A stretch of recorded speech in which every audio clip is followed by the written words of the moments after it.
আগৰ পৰাই মই কৈ আছোঁ ডাঙৰ ডাঙৰ কথাবিলাক কৈ আছে কিন্তু তেওঁলোকে 3 বছৰ বৰ্ষপূৰ্তি পালা বুলিও কৈছে হয় বৰ্ষপূৰ্তিটো পালিব 3 বছৰ উকুলিল যিহেতু পালিব কিন্তু তেওঁলোকে যে ৰাইজক কথা দিছিল এনেকুৱা কাম কৰি দিম সেই জলসিঞ্চন আঁচনি কৰি দিম ৱাটাৰ সাপ্লাই কৰি দিম মানে আজিলৈকে আমি দেখিছোঁ কোনো ঠাইত টিউবৱেলৰ ব্যৱস্থা নাই কুৱাৰ ব্যৱস্থা নাই নদীৰ পানী খাই আছে তেতিয়াহ'লে সেইটো কি ডেভেলপ হ'ল কি উন্নতি হ'ল আমাৰ সাধাৰণ ৰাইজৰ যদি সাধাৰণ কামেই যদি কৰিব নোৱাৰে তেতিয়াহ'লে তেওঁলোকে ডাঙৰ ডাঙৰ কথা ক'লে কি হ'ব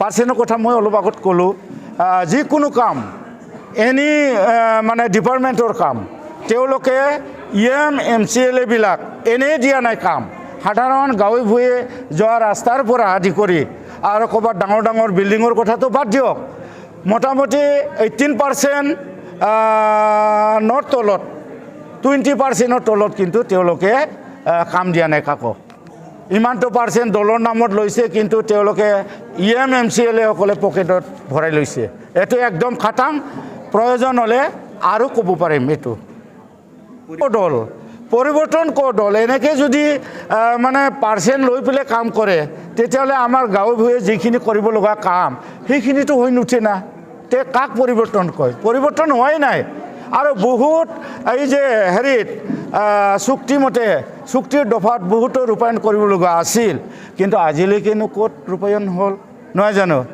গাঁও কাটা গাঁও সোমোৱা আকৌ গাঁও বৰোৱা এনেকুৱা বহুত কথা আছিল শোণিতপুৰ ডিষ্ট্ৰিক্টত মোটামুটি কি 60টা না 62টা গাঁও সোমাব লগা আছিল এতিয়া কি সোমালে 41টা মাত্ৰ সোমালে তেতিয়াহ'লে তেওঁলোকে ক'ত মানে কথা দিছিল কেনেকৈ কাম হ'ল কেনেকুৱা এতিয়া তেওঁলোকে 60টা সমষ্টি বঢ়াব বুলি কৈছিল কিন্তু ক'ত হ'ব হয়নে নাই মই এইখিনি খাটাং ক'ব বিচাৰোঁ ৰাইজৰ আমাৰ সৰ্বসাধাৰণ ৰাইজৰ আমাৰ বিটিএডিবাসী ৰাইজৰ মন ভাঙি গৈছে UPPL দলৰ প্ৰতি আস্থা হেৰুৱাই গৈছে আস্থা নাই আপোনালোকে মিডিয়া বন্ধুসকলে গাঁৱে ভূঞে সুমি যাওক কাৰ কথা কয় নিশ্চয় আমাৰ হাগ্ৰামা মহিলাৰী ছাৰৰ কথা ক'ব যাওক আপোনালোকে সুমি যাওক তেওঁলোকে যিমান টকা পইচা নিদিয়ক যিমান ভাল কথা নকওক গাঁৱত তেওঁলোকে সোমাই প্ৰচাৰ কাৰ্য চলাব পৰা তেওঁলোকৰ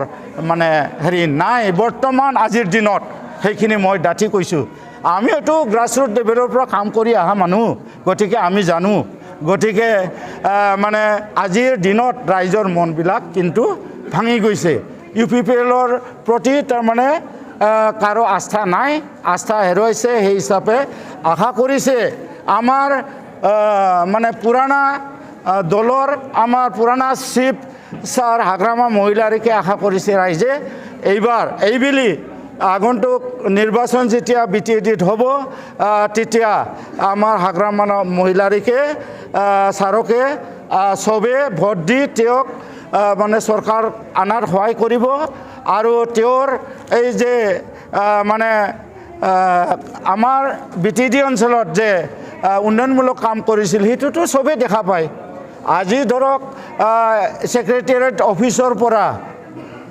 এইপিনে ইঞ্জিনিয়াৰিং কলেজ বিলাক আৰু এইপিনে ইউনিভাৰ্চিটি ভাল অনুষ্ঠান প্ৰতিষ্ঠান তেওঁ কৰিছে IIT CIT চব তেতিয়াহ'লে তেওঁ কি কৰা নাই আজি প্ৰমোদ বৰাই দেখুৱাই দিয়কচোন ক'ত এনেকুৱা কাম কৰিছে কোন ঠাইত দেখুৱাই দিয়ক যদি পাৰে এই বিখনে কৈছে এনেকৈ কৰি গড় যে আমাৰ হাগ্ৰামা ছাৰৰ দিনত হাগ্ৰামা ছাৰৰ চৰকাৰৰ দিনত যিখিনি কাম দেখিছিলোঁ উন্নতি দেখিছিলোঁ আজি 3 বছৰ উকলি গ'ল মানে প্ৰমোদ বড়োৰ চৰকাৰ তেওঁৰ দিনত আমি এনেকৈ দেখা নাপালোঁ তেওঁলোকে এতিয়া কয় আমি কৰি আছোঁ 3 বছৰহে গ'ল আমাৰতো হাতত আৰু সময় আছে 2 বছৰ সেই 2 বছৰত আমি যিখিনি কথা দিছিলোঁ ৰাইজক সেইখিনি আমি সম্পূৰ্ণ ৰাইজৰ আগত কাম কৰি দেখুৱাই যাম এনেকৈ কয় মুখেদি ডাঙৰ কয় কিন্তু তেওঁলোকে কোনো পৰ্যায়ে 2 বছৰত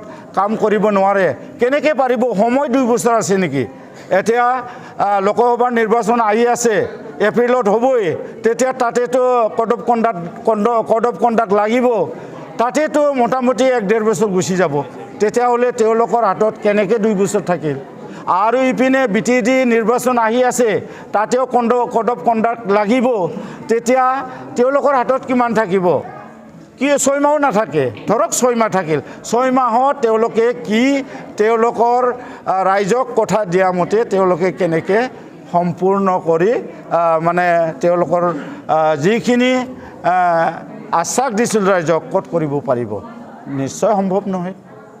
ৰাইজে বুজি পায়, ৰাইজে জানিছে তেওঁলোকে যে বিফল হৈছে, তেওঁলোকে যে কৰিব পৰা নাই, আৰু মুখেদি ডাঙৰ ডাঙৰ কৈছে, সেইখিনি কথা আমি নহয়, ৰাইজে গম পাই আছে, ৰাইজে বুজি পাই আছে। গতিকে আমি তাত ক'ব লগা নাই। যিয়ে নহওক আমি সেইবোৰ দেখা পাই চৰকাৰ থকা স্বত্তেও আমি চৰকাৰ নোহোৱা দলত কিয় আহিলোঁ? আমাক আদৰ্শ নীতি লাগে, আমিও ৰাজনীতি কৰা মানুহ। গতিকে ধৰক 87ৰ পৰা আমি ৰাজনীতিৰ লগত ময়ো জড়িত, সেই হিচাপে আমি আশা কৰোঁ যে ৰাইজক কিবা এটা কৰি থৈ যাব পাৰে নেকি, নেক্সট জেনেৰেশ্যনক, আমাৰ ল'ৰা ছোৱালীক আমি কিবা এটা ভাল কাম কৰি দেখুৱাই থৈ যাব পাৰে নেকি, এইখিনি আশাৰে আমি বৰ্তমান মই দল কৰি আছোঁ। গতিকে মানে তেওঁলোকে যিমান নকওক কিয় তেওঁলোকে কাম কৰিব নোৱাৰে, সময়ো নাই। আৰু আমাৰ দলৰ মানুহখিনিক কৈছে UPPL নাছিল, তেওঁলোকে BPFতে আছিল, BPFৰ পৰাই তেওঁলোকে মানে জইনিং BPFত কৰিছে, এনেকৈ কথাবিলাক কৈছে। সেইবিলাক অগাধ মিছা কথা। এও বিকন গয়াৰী, এও বৰ মিছলীয়া, এওতো শিক্ষা জগতৰ মানুহ, এও শিক্ষা জগতৰ মানুহে যদি এনেকৈ মিছা কথা ক'ব পাৰে, তেতিয়াহ'লে দেশখন কেনেকৈ চলিব? তেওঁ UN একাডেমীৰ বৰপেটা ৰোডৰ তেওঁ এজন মানে ডিৰেক্টৰ, তেওঁ ডিৰেক্টৰ হৈ এনেকৈ যদি মিছা কথা ক'ব পাৰে, তেওঁৰ আণ্ডাৰত তেওঁৰ স্কুলত কোন অভিভাৱকবিলাকে ল'ৰা ছোৱালীক মানে পঢ়ুৱাব? চাওক, কোনেও নপঢ়াব।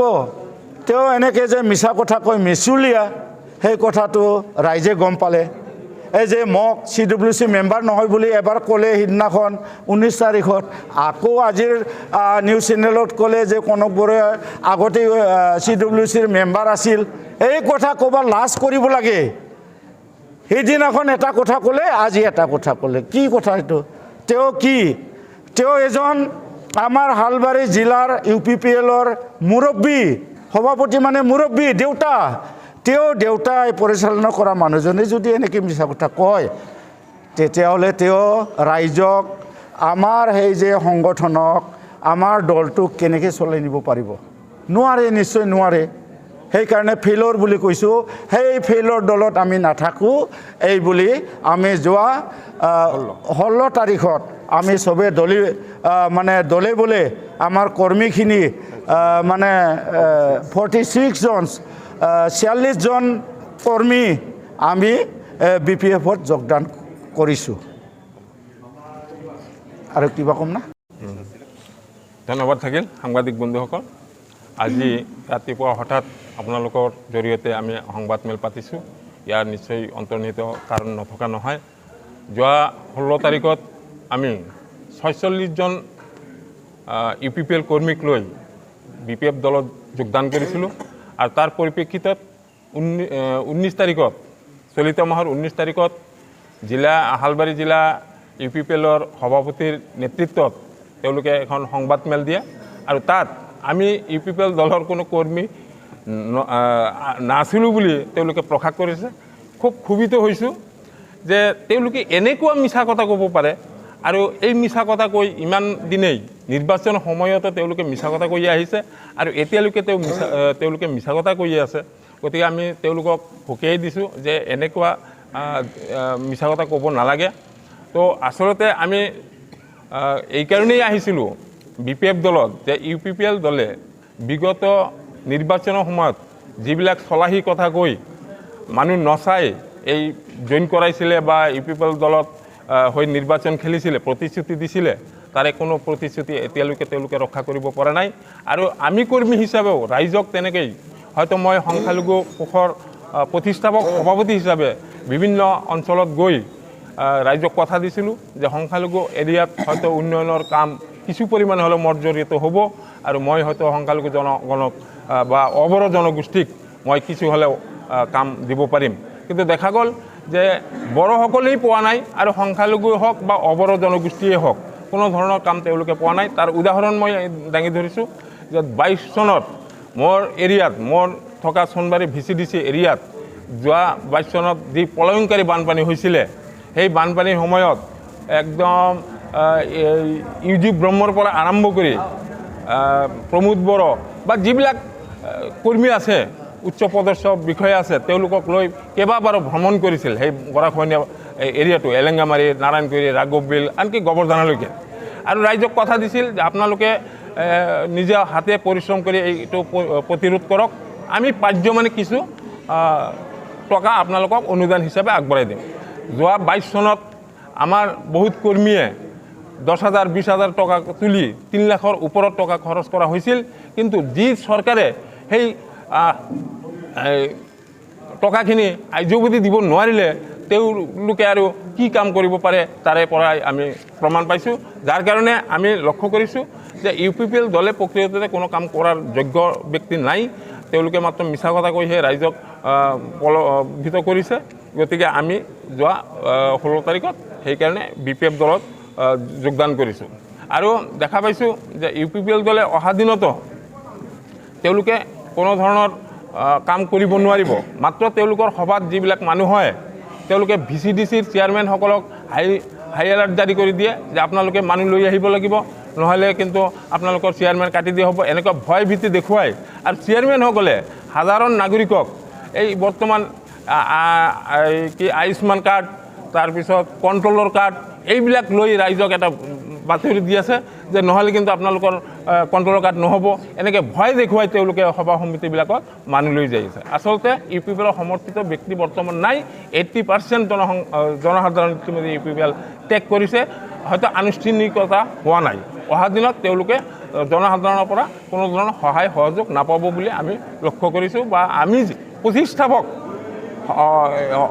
সভাপতি হিচাপে এইবিলাক লক্ষ্য কৰিয়ে মই মানে দল ত্যাগ কৰিবলৈ বাধ্য হৈছিলোঁ।